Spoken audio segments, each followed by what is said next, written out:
안녕하십니까. 소중한 나 무한행복 소나무 시간입니다. 여러분들 만나 뵙게 되어서 정말 반갑습니다. 우리 중생들이 인생을 살아가다 보면 좋은 일이 생길 때도 있고 나쁜 일이 생길 때도 있습니다. 행복할 때도 있고 불행할 때도 있죠.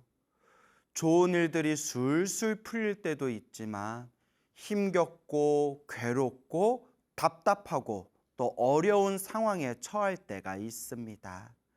우리 불교에서는 우리 부처님께서 경전에서 늘 말씀하셨다시피 우리 앞에 펼쳐진 이 모든 좋은 인연도 이 모든 나쁜 인연도 내가 지은 업의 인연이다. 우리가 지은 내가 지은 머나먼 시작 없는 과거 전생에서부터 알고 지었건 모르고 지었건 몸과 말과 생각으로 지었던 내 업의 인연들이다 라고 부처님께서 말씀하셨습니다. 그래서 우리 부처님께서 늘 항상 우리 중생들에게 선업을 지어라, 공덕을 닦아라 라고 말씀하셨고 늘 우리 중생들에게 악업을 짓지 말아라. 나쁜 업을 짓지 말아라. 내가 지은 악한 나쁜 업이 있다면 그 업장을 소멸하도록 자신이 지은 나쁜 업을 참회할 수 있도록 끊임없이 노력해라 라고 부처님께서 누누이 말씀하셨습니다. 우리가 인생을 살아가면서 힘들고 괴롭고 답답한 일을 겪는다면 이 모든 게 시작 없는 과거 전생에서부터 알게 모르게 우리가 지었던 나쁜 업의 인연이라는 것을 명확하게 꿰뚫어 보고 더 나아가서 내가 지었던 탐욕과 성냉과 어리석음으로 내가 지었던 몸과 말과 생각으로 내가 지었던 이 업장, 업보를 참회하고 녹일 수 있도록 끊임없이 노력해야 됩니다. 그리고 항상 끊임없이 복의 씨앗을 심고 선업을 잘 닦고 공덕을 쌓을 수 있도록 우리는 끊임없이 노력해야 됩니다. 항상 우리가 부처님의 가르침을 공부할 때 불교의 가장 밑바탕, 불교의 가장 기초라고 할 수 있는 부처님 가르침의 가장 밑바탕, 기초가 바로 인과법, 인과업보의 가르침, 인연법, 연기법이라는 것을 명확하게 우리가 마음에 되새기고 그리고 꿰뚫어 볼 수 있어야 됩니다. 그래서 우리가 살아가면서 주변에 힘들고 괴롭고 답답한 일이 있다면 제일 먼저 늘 기도하고 염불하고 끊임없이 내 복과 선업과 공덕을 닦으면서 나에게 주어진 나쁜 업장의 에너지를 소멸하고 나에게 행복의 열매를 맺게 해줄 수 있는 그 복과 선업과 공덕의 씨앗을 우리가 잘 심어야 됩니다. 이렇게 간단한 건데도 우리 중생들은 번뇌와 망상에 물들어 있고 우리 중생들은 아상, 아집, 나와 내 것이라는 집착, 나라는 내 생각이라는 아르마리 등등에 깊이 물들어 있기 때문에 이 간단한 것조차도 우리는 쉽게 실천하지를 못합니다. 그래서 자꾸 부처님의 가르침을 듣고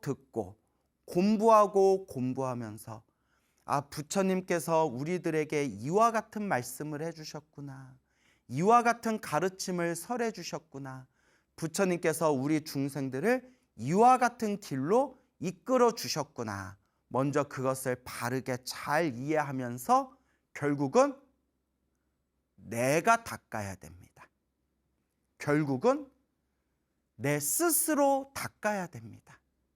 이 행복도 이 불행도 내가 지은 업의 인연이라는 것을 명확하게 이해하고 되새겨야 합니다.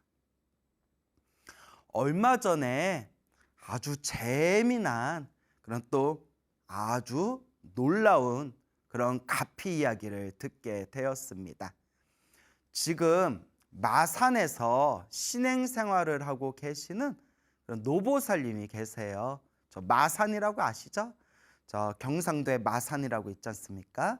그 마산에서 지금 신행 생활하고 계시는 노보살님께서 저에게 직접 해주신 말씀이에요.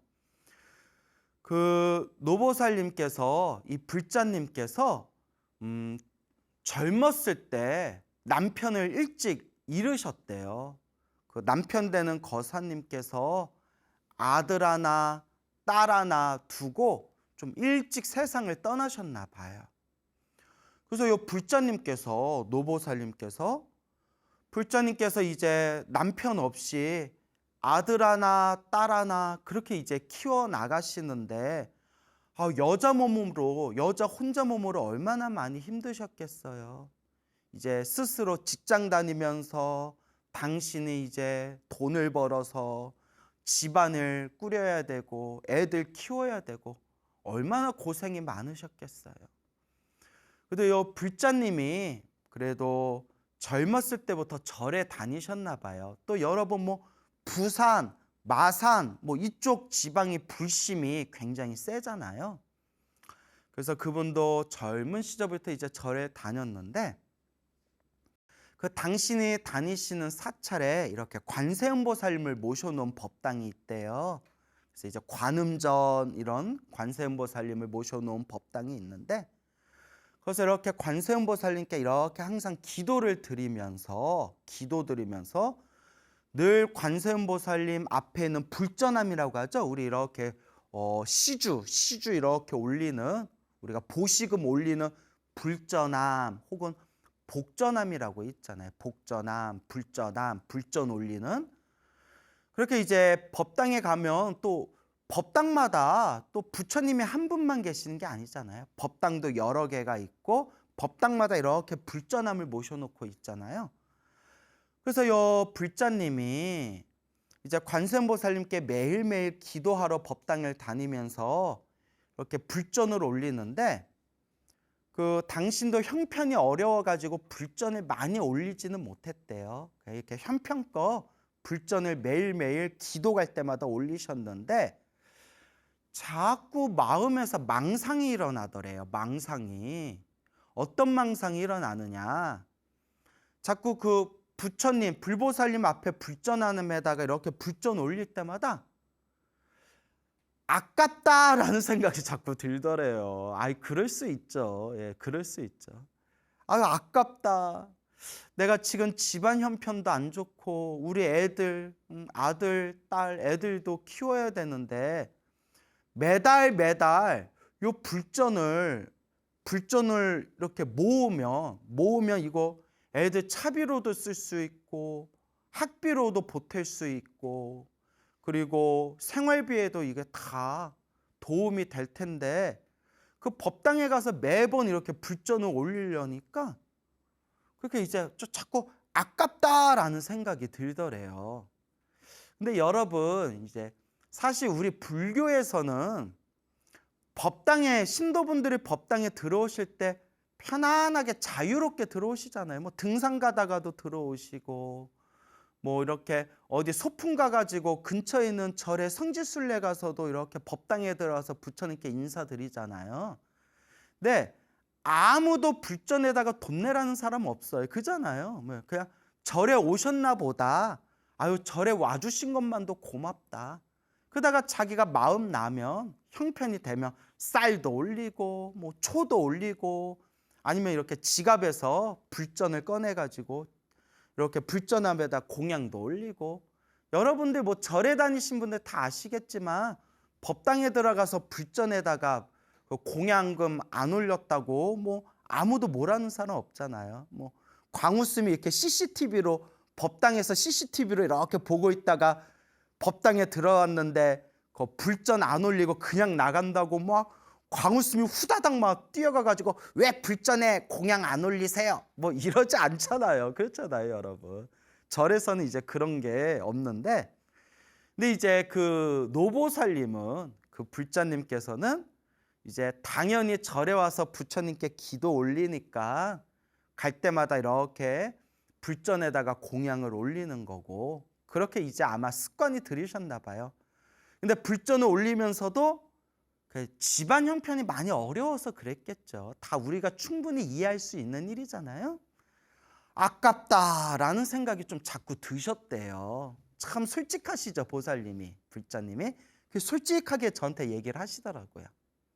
그런데 어느 날도 이렇게 또 법당에 기도하러 갔는데, 간절하게 이렇게 기도를 하면서 또 그 기도하면서 이렇게 불전함에다가 또 불전을 올렸는데, 또 좀 아깝다라는 생각이 또 이렇게 드셨나 봐요. 그런 망상이 아깝다라는 생각이 들면서 이렇게 기도하고 있는데, 그분 말씀이 눈앞에 환한, 아주 생생한 환상이 펼쳐지더래요. 환상이 눈앞에서 영화같이, 꿈이 아니라 정말 생생한 그 영화 같은 모습이 눈앞에 쫙 펼쳐지는데, 어떤 환상이 펼쳐지더냐 하면, 여러분 심청이 아시죠? 심청전에 보면 심청이가 눈이 먼 신봉사를 위해서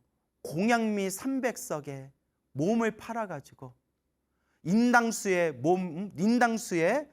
이제 자신의 몸을 버리고 풍덩 뛰어들었는데, 거기서 용왕이 감동을 해서 그 연꽃 위에 이제 그 심청이가 짠 하고 이제 나타나고, 지나가는 왕이 배 위에서 연꽃 위에 피어오른 그 심청이를 보고는 그 왕이 이제 그 심청이를 구해서 이제 결혼을 해가지고 심청이는 왕비가 돼서, 너무나 아버지 신봉사가 보고 싶어가지고 그 전국에 있는 그 장님들, 그 시각장애인들을 위해서 이제 큰 몇 날 며칠 장치를 벌이다가, 이제 신봉사가 이제 왕께서 우리 시각장애인들을 위해서 이와 같이 큰 잔치를 벌이셨다라는 얘기를 듣고, 이제 신봉사가 마지막 날에 가서 이렇게 음식을 얻어먹고 있다가 왕비가 아버지 신봉사를 보고 아버지 하니까, 신봉사가 청아 하면서 눈을 번쩍 떴다라는 심청정의 그 아름다운 이야기가 있지 않습니까? 다 아시죠? 어렸을 때 다 보셨잖아요. 그 모습이 생생하게 눈앞에 펼쳐지더래요. 심청이가 아버지를 위해서 공양미 300석에, 3천석이었나? 300미였나? 잘 기억이 안 나네요. 공양미 300석에 이제 자신의 몸을 팔아가지고 그 인당수의 몸을 풍덩하고 인당수의 몸을 던지는 그 장면이 불자님 눈앞에서 생생하게 영화처럼 쫙 펼쳐지더래요. 심청이 이야기가. 그리고 눈앞에 환상이 싹 사라졌는데, 이 불자님도 처음 겪은 일이었대요. 처음. 이게 무슨 뜻인가? 이게 무슨 도리인가? 이게 뭔가? 이 먹고, 이게 먹고, 이 먹고, 이게 무슨 뜻인가 하다가 딱 가슴에 와닿는 느낌이 딱 하고 머리를 딱 스치더래요.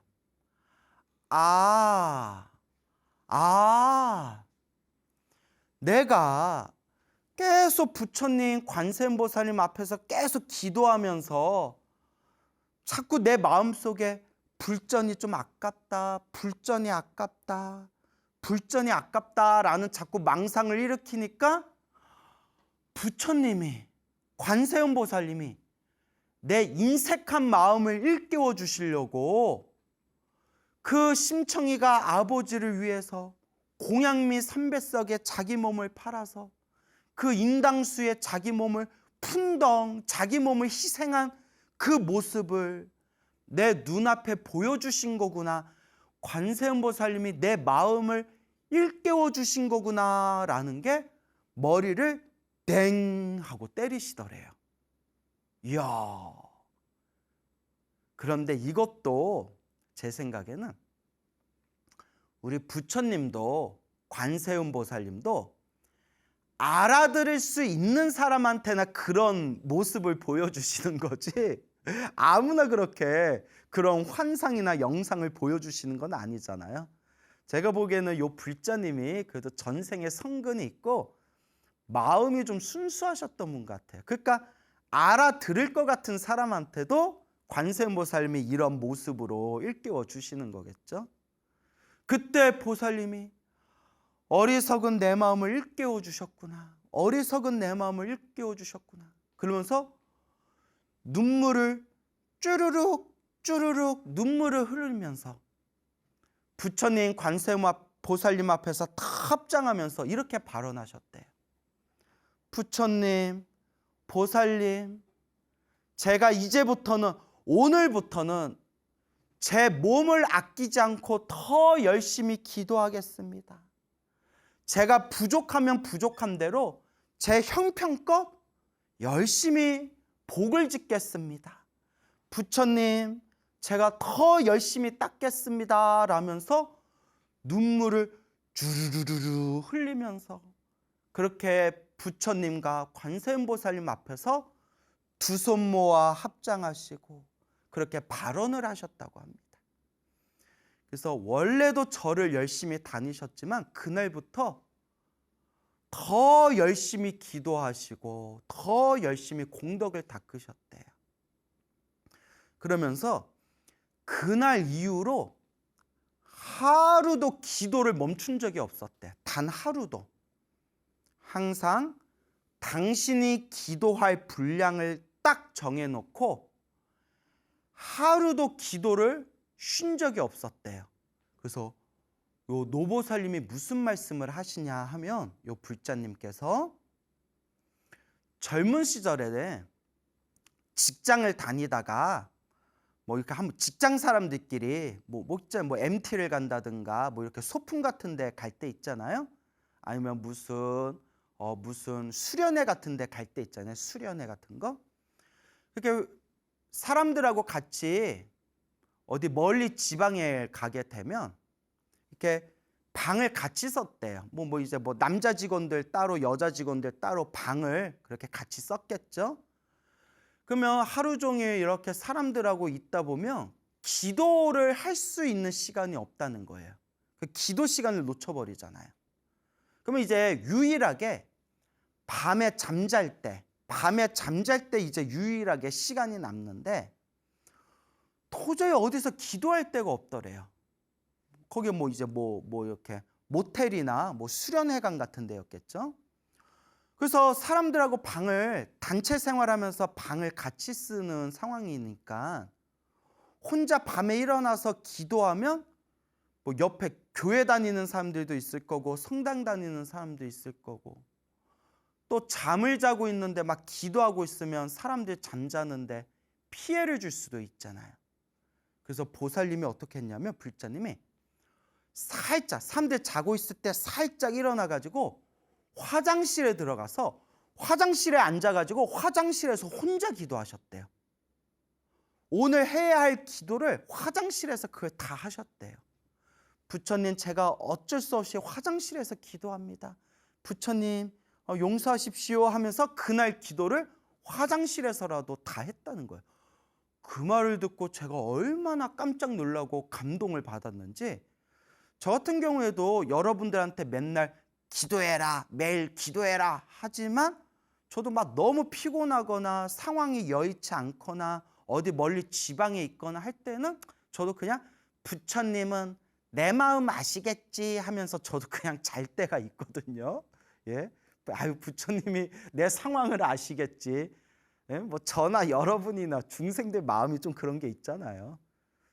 그런데 그 불자님은 젊은 시절에 하루도 기도를 빠뜨리지 않고 기도할 시간이 없으면 화장실에 가서라도 혼자 기도를 했다는 거예요. 그렇게 몇 년을 기도했더니 드디어 불보살님의 가피가 점점 그 열매가 무르익으면서 알게 모르게 점점 좋은 일들이 생기고 알게 모르게 점점 집안일이 편안하게 안정이 되더래요. 그리고 지금 다 큰 성인 남녀가 된 아들 하나 딸 하나 다들 사회에 나가서 자기 몫을 잘하고 있는 그런 이제 사람으로 무럭무럭 잘 컸다고 합니다. 너무 많이 편안해지시고 말로 다 표현할 수 없을 만큼 수많은 가피를 받으셨대요. 정말 많은 가피를 받으셨대요. 그래서 아드님하고 며느리 분하고 가족분들하고 같이 오셨는데 이 아드님이 아주 그냥 듬직하고 우직하게 생기신 아주 훈남이시더라고요. 아드님이 아주 남자같이 생긴, 뭐 남자니까 남자같이 생겼겠죠. 남자니까 아주 그런 듬직하게 생긴 그 훈남이신데 그 워낙 불심이 깊으니까 아들을 이제 사찰에 청년회를 보냈는데 사찰에 청년회를 다니다가 청년회에서 아가씨를 만나서 연애를 하더래요. 그래서 보살님이 아들을 불러서 호되게 혼을 냈대요. 너 부처님께 기도하라고 부처님 가르침 공부하라고 청년회 보내놨더니 부처님께 기도는 안 하고 너는 절에서 여자 만나서 연애하고 있냐. 이렇게 이제 막 꾸짖으니까 좀 할 수도 있지 뭐 그렇잖아요. 우리 뭐 청년회 가서 그 선남선녀 불자들끼리 만나가지고 결혼하고 오손도손 잘 살면 좋죠. 그러다 애 낳으면 애 머리 깎여서 출가시키고 그러면 뭐 좋지 않겠어요? 그래서 출가자도 별로 없는데 그렇게 막 아들을 꾸짖으니까 아드님 하는 얘기가 아주 그냥 명품이에요. 어머니한테 뭐라고 했냐면 어머니 어머니가 저 어렸을 때 항상 기도하시고 항상 부처님께 관세음보살님께 늘 가족들을 위해서 기도하는 그 모습을 보고 어머니 제 마음의 이상형이 불심이 깊고 기도 열심히 하는 여자가 제 이상형이었습니다. 말도 잘하죠. 그런데 청년회에서 그런 여자를 만났습니다. 우리 어머니처럼 불심이 깊고 기도 열심히 하는 아가씨를 만나서 그래서 제 이상형을 만났습니다 했더니 어머니께서 너 말은 잘한다 그러셨대요. 그리고 그 청년회에서 만난 불심이 깊고 기도 열심히 하는 그 아가씨가 지금 며느리가 된 거예요. 그래서 그 며느리분도 봤는데 얼굴이 참 밝고 맑더라고요. 그래서 제가 그 노보살님께 정말 며느리 복이 참 많으세요 라고 이렇게 제가 막 덕담을 해드렸거든요.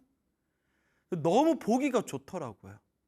그래서 그 노보살님께서 스님 제가 그 젊은 시절부터 그 심청이가 인당수에 몸을 뛰어드는 그 환상을 본 이후로 부처님 앞에서 눈물을 흘리면서 제가 더 열심히 제가 닦겠습니다 라고 발언한 그날부터 제가 정말 이루 헤아릴 수 없이 부처님 가피를 받았습니다. 부처님 감사합니다. 부처님 감사합니다 라고 정말 그런 감동이 가득한 이야기를 저에게 직접 들려주셨습니다.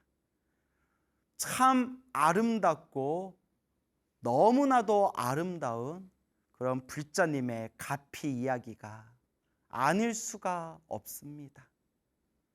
그래서 여러분, 우리 인생에 힘들고 괴롭고 답답할 때 좌절하지 마시고 힘들다 남 탓하고 세상 탓만 하지 마시고 좋은 인연도 나쁜 인연도 내가 지은 업의 인연인데 지금 이 순간 내가 잘 닦아야 된다. 지금 이 순간 내 업장을 내 스스로 소멸하고 내 선업과 내 공덕을 내 스스로 잘 닦아야 된다라는 것을 꼭 명심하시길 바랍니다.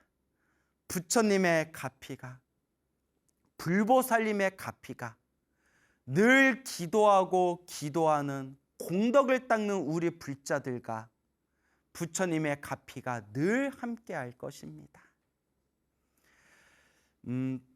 며칠 전에 정말 놀라운 가피 이야기를 또 들었어요. 며칠 전에 일본에서 제일 교포가 오셨어요. 교포가. 여성 불자님이신데 연세가 지금 50대 중반이세요. 50대 중반에 이제 자그마한 체구에 우리 일본인 교포이신 그 제일교포 여성 불자님이 오셨는데 그분께서 정말 놀라운 가피 이야기를 해주셨습니다. 여러분 시선을 집중하시기 바랍니다. 정말 놀라운 가피 이야기입니다. 요 우리 제일교포 불자님께서, 여성 불자님께서 이제 일본에서 일을 열심히 해가지고 제법 이렇게 돈을 넉넉하게 저축을 하셨대요. 열심히 젊었을 때부터 생활전선에서 일을 열심히 하셔서 그러니까 저축한 돈이 많았는데 한국인 남편분하고 같이 이제 한국에 왔다가 남편 되는 거사님께서 사업을 진행하다가 큰 사기를 당한 거예요. 사기를 당하셨대요. 아우, 사기꾼들 못됐어 진짜. 사기를 당하셨는데 우리가 이걸 전문 용어로 눈탱이 맞았다고 하죠. 눈탱이 맞았다라고 표현하지 않습니까? 아우, 정말 사기꾼들 못됐어요. 그죠? 사기를 크게 당해가지고 저축한 돈은 다 날리고 심지어 5억이 넘는 돈을 빚을 졌대요. 5억. 우리 같은 일반 서민들은 평생 돈을 모아도 5억 만들기가 힘들잖아요.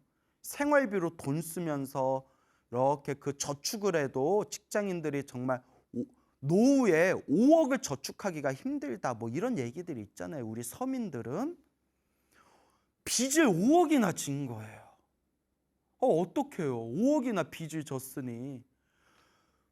너무 힘들고 괴롭고 심지어 가진 돈이 없어서 너무 형편이 어려워서 일본에 집이 있는데 일본으로 건너갈 돈조차 없었대요. 수중에.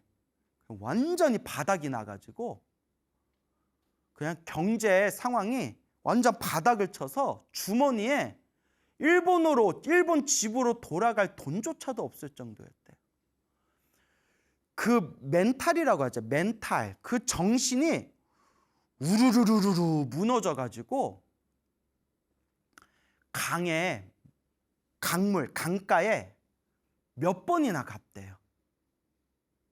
왜 갔겠어요? 확 뛰어들어서 죽어버리려고.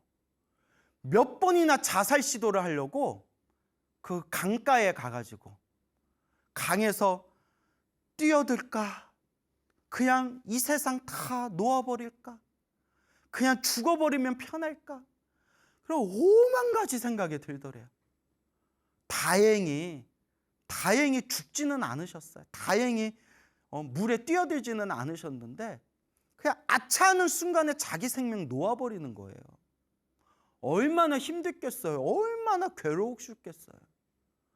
몇 번이나 자살 시도를 할 만큼 힘들고 괴로운 상황이었는데 빚이 5억이 있는 상황이었고 그동안 모아둔 돈은 다 그냥 허공으로 사라져버렸고 어찌 일본으로 돌아왔대요. 일본 집으로 돌아와서 어떻게 이제 빚도 갚고 목구멍이 포도청이라고 먹고는 살아야 되잖아요. 온갖 잡일을 다 하기 시작하셨대요. 온갖 잡일을 하면서 그렇게 이제 다시 직장 생활을 하시게 되었는데 너무 괴로운 거예요. 그러다 이제 전 세계에 이제 우리 인터넷 동영상이 널리 퍼져 있잖아요. 그 너튜브라고 아시죠? 너튜브에서 다 뭔지 아시죠?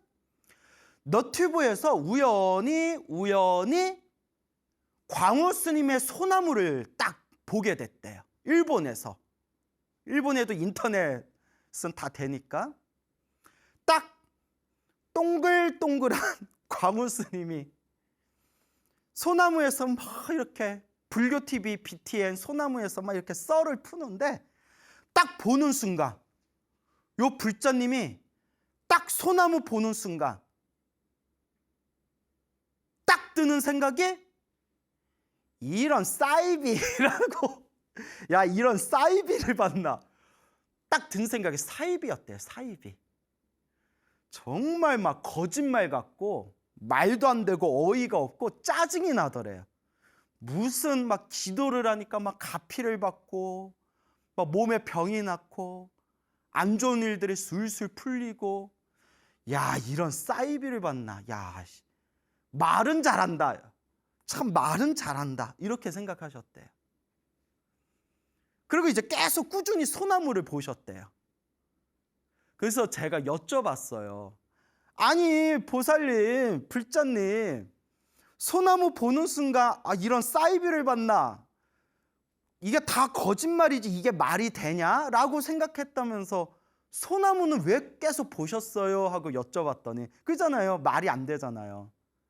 하시는 말씀이 항상 마지막에 여러분 행복도 불행도 내가 지은 업의 인연입니다. 좋은 인연도 나쁜 인연도 다 내가 지은 업입니다. 그게 그 힘들고 괴로운 그 순간에 너무 위안이 되더래요. 내가 왜 이런 일을 겪었나? 내가 왜 이런 괴로움을 겪어야 되나? 내가 왜 이렇게 괴롭고 힘들까? 그런데 내가 과거 전생에 지었던 빚을 지금 갚은 거구나. 빚을 갖고 있는 거구나. 다 내가 지은 업을 내가 받는 거구나. 라고 생각하니까 그게 그렇게 위안이 되시더래요. 그래서 사이비 같고 거짓말 같았지만 이야기가 재밌어서 계속 들으셨대요. 그렇게 듣고 들으시다가 사람이 쇠뇌가 되잖아요. 쇠뇌가. 여러분들이 너튜브라든가 인터넷 동영상에서 무슨 강의라든가 법문을 들을 때에도 정말 잘 가려서 들어야 돼. 왜냐하면 그게 쇠뇌가 되거든요. 나도 모르게. 그 보살님도 계속 소나무를 볼 때 에이 거짓말 하면서도 자꾸 들으니까 나도 기도 한번 해볼까? 라는 생각이 들더래요. 나도 기도 한번 해볼까? 근데 너무 그때 직장 생활이 너무 바쁘고 힘들어서 거의 휴일이 없을 정도로 했대요. 일주일에 겨우 휴일 하루를 낼 정도로, 열흘에 하루를 낼 정도로 빡빡하게 바쁜 상황이라서 매일매일 이제 108배를 하자라고 이제 결심을 하고 인터넷 동영상에서 108배 하는 법을 검색해서 이렇게 108배 하는 걸 인터넷으로 배웠대요. 인터넷으로 108배 하는 법을 배운 뒤에 출근하기 전에 108배, 퇴근하고 나서 잠자기 전에 108배, 이렇게 하루에 2번씩 108배 기도를 올렸대요. 그리고 하루하루 직장에서 시간이 날 때마다 계속 마음속으로 염불을 했대요.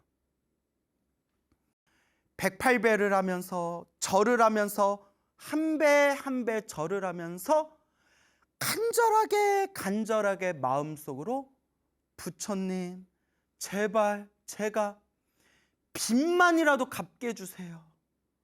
제가 더 바라지도 않습니다. 제발 이 빚을 갚게 해주세요. 제발 빚만이라도 좀 갚게 해주세요. 하고 정말 절 한 번 할 때마다 간절하게 기도를 했대요. 제발 빚을 갚게 해주세요. 제발 이 빚만이라도 좀 갚게 해주세요. 그렇게 몇 개월이 지나면서 이렇게 다리에 탄탄하게 이렇게 힘이 좀 붙더래요. 그래서 조금씩 숫자를 높여 나가면서 일주일에 한 번, 열흘에 한 번 그렇게 휴일 하루를 내면 그때부터 3,000배 절을 올렸대요. 하루 종일 3,000배를 올렸대요. 그렇게 매일매일 아침 저녁으로 108배를 하고 그렇게 한 번씩 휴일 날 때마다 하루 종일 3,000배를 하면서 3,000배를 한 4-5번 이상 몇 번을 했대요. 절할 때마다 간절하게 부처님, 제가 지은 업을 참회합니다. 부처님, 제발 빚만이라도 갚게 해주세요 하고 그렇게 기도하고 기도하면서 그렇게 시간이 지난 뒤에 점점 소나무에서 들었던 그 꿈들을, 소나무에서 들었던 똑같은 꿈을 당신이 그 꿈을 꾸더래요. 막 대소변이 시원하게 싼다거나 막 몸에서 더러운 게 쭉쭉 빠져나간다거나 자꾸 그런 꿈들을 꾸더래요. 그 소나무에서 광우 스님 했던 그런 내용들하고 비슷한 꿈들을 자꾸 내가 꾸네? 라고 하고 있는데 어느 날 정말 생생하고 정말 현실 같은 꿈을 하나 꿨대요.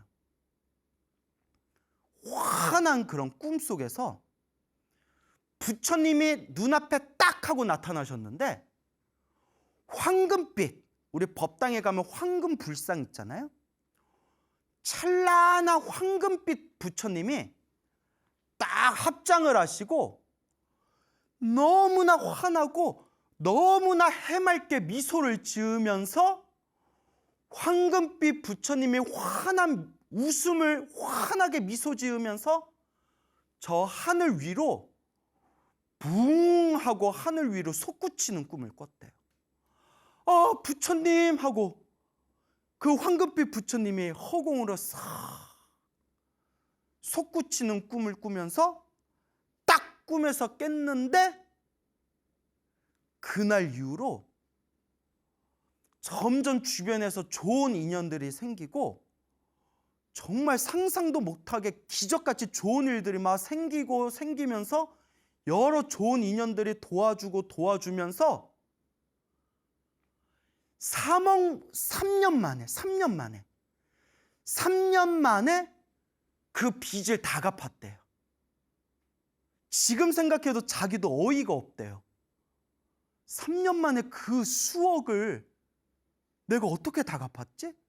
근데 이상하게 좋은 인연들이 생기고 이상하게 그렇게 좋은 일들이 자꾸 풀리면서 어쨌거나 그 빚을 깔끔하게 갚았는데 주변에 친한 친구들이나 가족들이